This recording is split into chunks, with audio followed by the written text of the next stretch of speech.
दोस्तों Honda India में finally rebel 500 को लेकर के आ चुका है। ये मोटरसाइकिल बहुत ज्यादा कंट्रोवर्सीज क्रिएट कर रही है। लोगों का तो ये तक कहना है कि रॉयल एनफील्ड के 650 ट्विंस यानी कि शॉटगन 650, क्रूजर वाली जो आपकी है सुपर मीटियोर 650, और कुछ लोगों का तो ये भी मानना है कि ये क्लासिक 650 को भी एक तगड़ा टक्कर देने वाली है। अब ऐसा होगा या नहीं, यही आज हम आपको डिटेल में बताने वाले हैं, और साथ ही साथ इस मोटरसाइकिल की प्राइसिंग और बाकी सारी चीजें जो भी इसकी स्पेसिफिकेशंस वगैरह हैं, ये सब कुछ मैं आपके साथ में शेयर करने वाला हूं एकदम डिटेल में। मेरा नाम अर्पित है, आप देख रहे हैं हार्डवायर।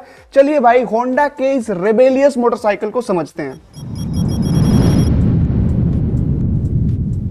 इस मोटरसाइकिल में हमें देखने को मिलेगा 471 सीसी का एक पैरेलल ट्विन इंजन, और अगर बात करें पावर फिगर्स की तो ये 46 bhp बनाता है, अराउंड 8500 आरपीएम, और 43.3 Nm का टॉर्क बनाता है, अराउंड 6000 आरपीएम। तो यार पावर फिगर्स तो यहाँ पे काफी ज्यादा इंप्रेसिव हैं, नो डाउट। इंजन साइज के अकॉर्डिंग अगर देखें तो पावर फिगर्स इसके बड़े लग रहे हैं। और यहाँ पर अगर इसके बात करें कंपैरिजन की सुपर मीटियोर या फिर शॉटगन 650 से, क्योंकि उन दोनों में सेम ही इंजन मिलता है और सिमिलर ही पावर फिगर्स रहते हैं। रॉयल एनफील्ड की मोटरसाइकिल प्रोड्यूस करती हैं 52.3 Nm के आसपास का टॉर्क, और वहां पर जो इंजन का आरपीएम है ना वो भी लो रहता है, 5500 आरपीएम के आसपास। तो एक चीज यहां पर क्लियर हो जाती है, होंडा को थोड़ा सा एज ये है कि वहां पे लिक्विड कूलिंग उन्होंने दी है, तो जल्दी से इंजन कूल डाउन हो सकता है और थोड़ा हाई आरपीएम पे हाई रेव्स में अच्छा परफॉर्म कर सकता है। और यहाँ पे रॉयल एनफील्ड को एडवांटेज ये है कि इनका पीक टॉर्क जो है वो कम आरपीएम पे ही आ जाता है। अगर आप लो स्पीड्स पे राइडिंग ज्यादा करने वाले हैं तो आपको रॉयल एनफील्ड बेटर लगेंगी। अगर सस्पेंशन की बात करें तो रेबेल 500 में 41 mm के कन्वेंशनल टेलीस्कोपिक फोक्स देखने को मिलेंगे फ्रंट में, और रियर में आपको ट्विन शॉक ऑब्जर्वर्स देखने को मिल जाएंगे। वहीं अगर बात करें शॉटगन और सुपर मीटियोर 650 की तो वहां पर फ्रंट में यूएसडी फोक्स देखने को मिल जाते हैं, और रियर में वहां पे ट्विन शॉक ऑब्जर्वर्स दिए जाएंगे। यहाँ पे ऑन पेपर रॉयल एनफील्ड के सस्पेंशन सेटअप थोड़े बेटर लग रहे हैं। बात करें अगर कुछ बेसिक फीचर्स की तो तीनों ही मोटरसाइकिल्स में एलईडी लाइटिंग देखने को मिल जाती है, और इसके साथ ही साथ सेफ्टी के लिए डुअल चैनल एबीएस इन तीनों में ही दिया गया है। अगर इंस्ट्रूमेंटेशन की बात करें तो रेबेल 500 में एक नेगेटिव एलसीडी डिस्प्ले देखने को मिल जाता है, जो कि काफी ज्यादा मिनिमल है। वहीं अगर बात करें शॉटगन 650 और सुपर मीटियोर 650 के इंस्ट्रूमेंटेशन की तो वहां पर सेमी डिजिटल एक कंसोल दिया जाता है, और साथ में आपको ट्रिपल नेविगेशन पॉड भी मिल जाता है। यहां पर आप क्लियरली देख सकते हो रॉयल एनफील्ड का जो इंस्ट्रूमेंटेशन सिस्टम है वो काफी ज्यादा सुपीरियर लगता है और काफी ज्यादा अट्रैक्टिव भी लगता है एज कंपेयर टू द होंडाज। अगर व्हील साइजेस की बात करें तो रेबेल 500 में दोनों ही एंड्स पे 16 इंच के अलॉय व्हील्स दिए गए हैं। वहीं अगर टायर प्रोफाइल की बात करें तो 130 सेक्शन का मोटा टायर फ्रंट में दिया गया है, जो कि काफी ज्यादा अनयूजुअल सा है। अब ये तो राइड करने के बाद पता चलेगा कि वो परफॉर्म कैसा कर रहा है हमारे रोड्स पे। वहीं रियर में इसको 150 सेक्शन का मोटा टायर देखने को मिल जाता है। अगर बात करें मीटियोर 650 के टायर सेटअप की तो यहाँ पर 19 इंच का फ्रंट व्हील देखने को मिलता है, एक प्रॉपर क्रूजर की तरह यहाँ पे बड़ा फ्रंट व्हील दिया गया है। वहीं अगर इसके रियर व्हील साइज की बात करें तो वो 16 इंच का रहने वाला है। टायर प्रोफाइल फ्रंट में 100 और रियर में 150 का दिया गया है। शॉटगन 650 में 18 इंच फ्रंट और 17 इंच के रियर में अलॉय व्हील्स देखने को मिल जाते हैं।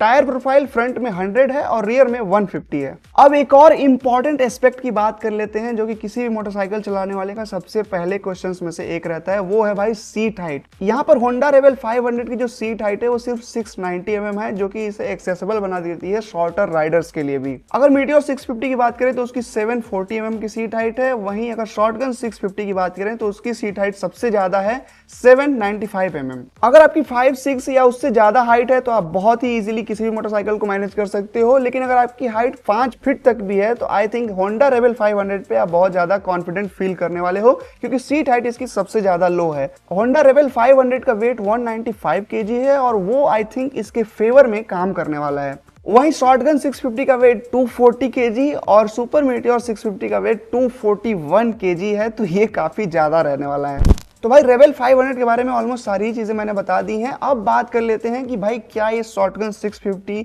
या फिर किसी भी क्लासिक 650 या सुपर मीटियोर 650 से सुपीरियर है या नहीं है। देखो भाई रॉयल एनफील्ड मोटरसाइकिल्स के फेवर में जो चीज यहाँ पे काम करने वाली है ना, वो है उनकी अग्रेसिव प्राइसिंग। 3.5 लाख के आसपास वो मोटरसाइकिल शुरू हो जाती है, चाहे शॉटगन हो या सुपर मीटियोर हो, और 4 लाख के अंदर अंदर उनका टॉप एंड वेरिएंट आ जाता है। और होंडा का तो शुरू भी नहीं होता है 4 लाख के आसपास, वो 5,12,000 के एक शोरूम पे लाए हैं। एक ही वेरिएंट है, एक ही कलर ऑप्शन में आपको मिलने वाली है। तो तो इतनी हाई प्राइसिंग हुई कैसे भाई? ये आई है as a CBU, completely built unit import करके इंडिया में सेल किया जा रहा है, इसलिए प्राइसिंग पे ब्रांड का कोई कंट्रोल खासा नहीं रह पाया है। अब बात कर लेते हैं सबसे इंपॉर्टेंट चीज की कि क्या ये होंडा रेवल 500 रॉयल इनफील्ड के शॉटगन 650, मीटियोर 650 जैसी मोटरसाइकिल्स को कड़ी टक्कर दे पाएगी या नहीं। तो देखिए, मेरा मानना ये है कि यहाँ पर जो इसकी प्राइसिंग है ना होंडा की, वो सीबीयू की वजह से एक्सट्रीमली हायर साइड पे चली गई है, और इसके कंपैरिजन में रॉयल इनफील्ड की जो मोटरसाइकिल्स हैं वो बहुत ही तगड़ा वैल्यू ऑफर कर रही हैं अपने उन प्राइजेस के ऊपर। तो आई डोंट थिंक कि इन दोनों ही मोटरसाइकिल्स का, चाहे आप शॉटगन से कंपेयर कर लो इसको, या सुपर मीटियोर से कर लो, या फिर क्लासिक 650 से कर लो, इनका कोई भी आपस में मुकाबला नहीं रहने वाला है।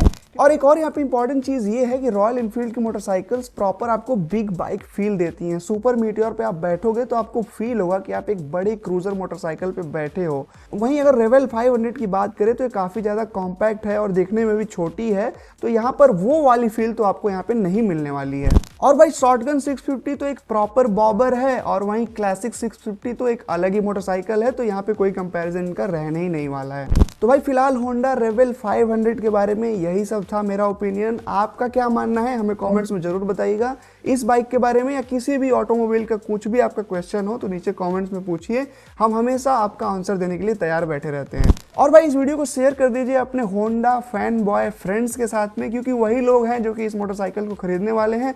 भारत के 3 शहरों में इसकी बुकिंग शुरू हो चुकी है और जून में डिलीवरीज एक्सपेक्टेड हैं, तो वो लोग जा करके इसको बुक कर सकते हैं। फिलहाल के लिए इस वीडियो में इतना ही। पूरा देखने के लिए आपका बहुत बहुत धन्यवाद। बहुत जल्द मिलते हैं किसी और वीडियो के साथ।